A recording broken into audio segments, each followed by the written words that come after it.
Isang gurong may sakit, hindi pinayagan mag-sick leave. Ang guro pumasok habang nakadextrose. Ika nga nila, laging ingatan ang kalusugan dahil ito lang ang puhunan natin sa ating buhay, katulad na lang ng empleyadong nasa kwentong ito na gusto lang namang magpahinga matapos magkasakit pero hindi siya pinayagang lumiban sa trabaho. Kaya naman, para hindi masabihang irresponsableng empleyado, pumasok pa rin siya para gawin ang kanyang responsibilidad. Kung bakit hindi pinayagan ng guro na umabsent at pumasok na nakadextrose. Eto, isang mathematics teacher mula sa India na kinilalang si Prakash Boy ang pumasok sa trabaho sa isang paaralan ng nakaswero at hinang-hina dahil sa sakit matapos siyang hindi payagang makapag-leave ng principal in charge ng paaralan. Kwento ni Prakash, nagsimula ang kanyang pagkakasakit pagkatapos ng libing ng kanyang lolo, kaya naman nag-file agad siya ng sick leave, pero imbis na tanggapin, binigyan pa siya ng trabaho at pinapunta sa district project coordinator para mag-report. Sinunod ni Prakash ang utos ng vice president, ngunit pagsapit ng tanghali ay lumala raw ang kanyang pakiramdam at nang sabihin niyang pupunta siya sa ospital, hindi raw ulit siya pinayagan.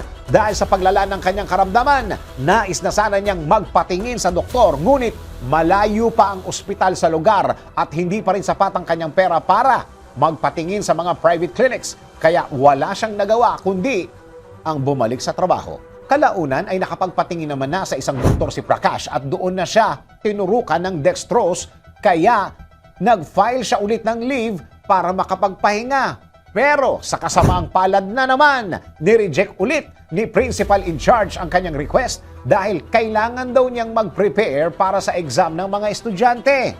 Kahit hindi pa tuluyang magaling si Prakash, pumasok pa rin siya sa trabaho, ngunit nang makita ng kanyang mga katrabaho ang kanyang kalagayan, sila na agad ang nagdala sa kanya sa ospital. Dagdag pa ni Prakash, hindi ito ang unang beses na nireject ang kanyang sick leave, kaya naman naniniwala siyang na mentally harassed siya dahil mabilis naman daw na nakakapag-file ng leave ang ibang mga teachers. Tiniyak naman ng Block Education Officer na mananagot ang sino mang may sala sa nasabing insidente. Ikaw, papasok ka rin ba sa trabaho kung hindi ka pinayagan mag-sick leave?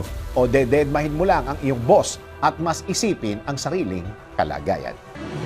DWIZ Research Report. Report.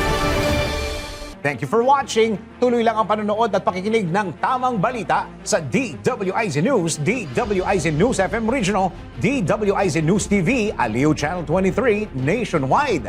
Mag-follow, like, subscribe at i-share ang aming mga social media accounts.